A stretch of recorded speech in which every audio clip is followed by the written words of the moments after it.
So the way that the influencer market operates is that look at where they are, look at what they have, look at who they're with,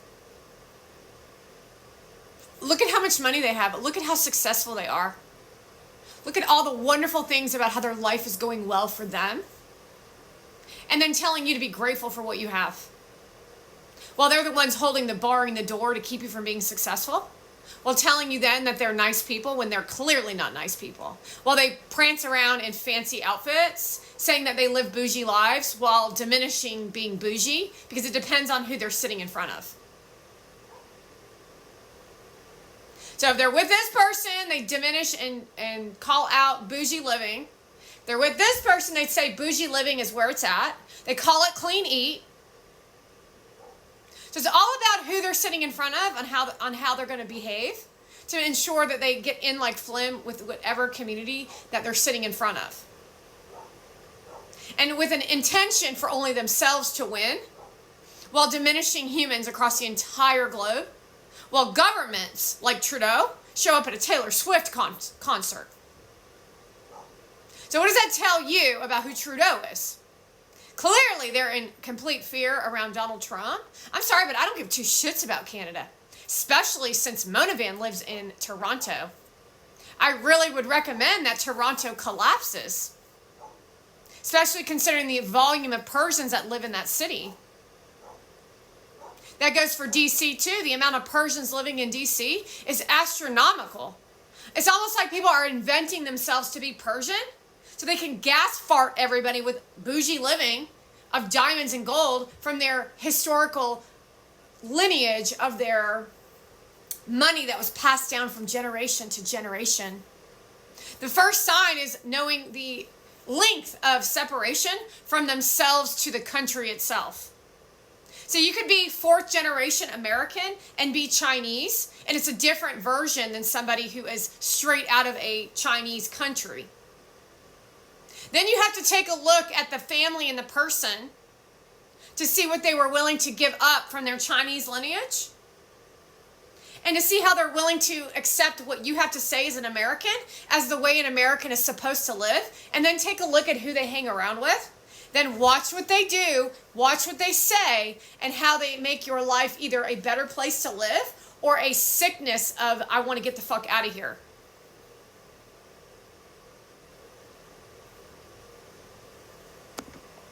The fact of the matter is because of influence, you all have lost sight of what you like to do in life. You don't really like that, but now you want to do that because you think it's going to make you money. Then you call it passion.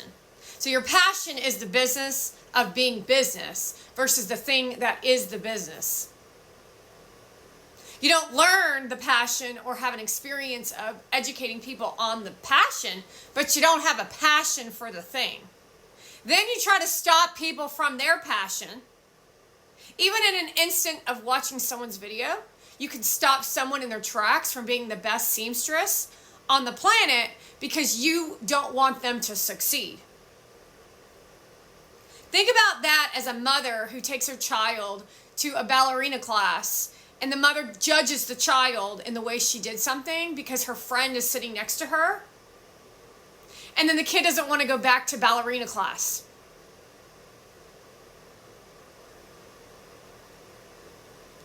Think about that in the form of what an influencer does to your children, to their children, to all people, while they then diminish society so that they can succeed financially. And then they just tell everybody that the children's lives are not at risk, and they say that people will be people no matter what, but they don't repercussion them into stopping what they're doing when they know it's clearly wrong. Wellness Oasis is your prime example of the entire segment list of everybody that's been at Art Basel, of the most low class, uneducated. If you go to Art Basel, you're mentally fucking ill. If you're bragging about going to this bullshit Art Basel, you are mentally fucking ill. You are up to absolutely nothing. You're just there to party. It's like, why would you even fucking bother? It's not magical. It's nonsense, just like Cannes Lions. based on the fact you invited Paris Hilton to speak, who just sat there and looked around. Oh.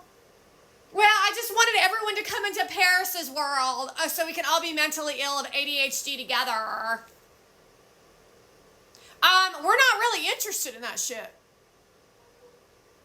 See, they don't see value in living a real life. They only see value on that glam life of photography sessions, red carpet, outfit fittings, abusing other people, showing up where Adam Levine's gonna be, stupid shit like that.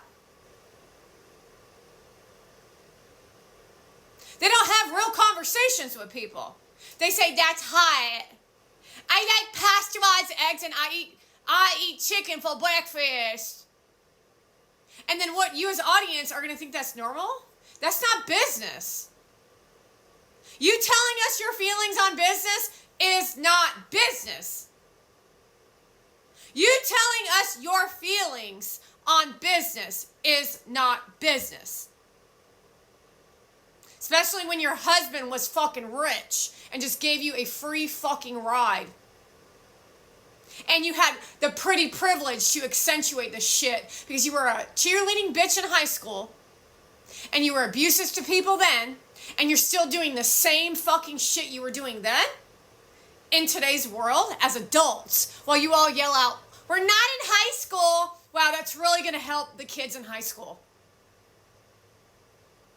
It's really going to help the kids in high school to sit there and watch Mona Van make fucking spread eagle leg content that has nothing to do with anyone else except tell everybody else how they're supposed to be selfish. So she's like, I'm going to be speaking. I'm grateful for all of you, but I just want to let everybody know that I just love Art Basel because I'm the star. That's what she tells people.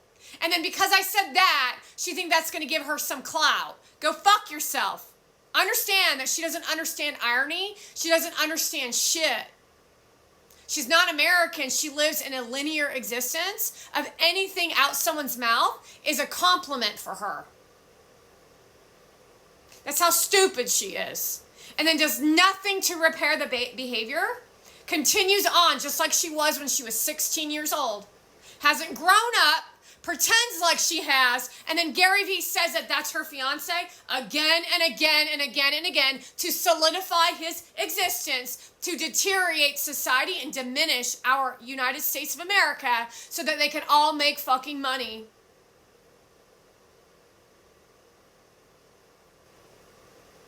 And then you as audience, which is the problem, refuse to speak up to save your own lives. So you're going to tell me at Normandy Beach, you're going to tell me when these people were at Normandy Beach, they ran around and said, be kind, be kind, be kind, be kind. Go fuck yourself, Gary Vee, and your fucking kindness shit. These vicious women at Wellness Oasis are not kind.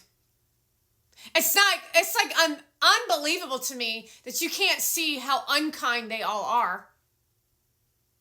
How disrespectful and how they diminish you as a person. And then you try to go out and try that on for yourself. And with every other person diminished that you accomplish, you think that's a breakthrough in your advancement of business. And that's how business is operating, which means customer service no longer exists. And so there is no customer influence. It's literally a bunch of popularity fuckfaces trying to get into the party. And Joe Biden pardons Hunter Biden to show you what it looks like for every influencer out there who is literally doing the same thing that Hunter Biden did because Joe Biden gave you all permission. However, I'm going to tell you right now, he's operating as a dictator and you're the Gestapo. And your lives are over. Your lies are exposed. And the children that you're raising, that you're doing the mommy dearest thing on, they don't always stay 2 years old. And I've been educating them from afar on what right behavior is and what wrong behavior is, focusing on the young men so that they can grow up to be adults, and young girls can be women, not little girls. and knowing the difference.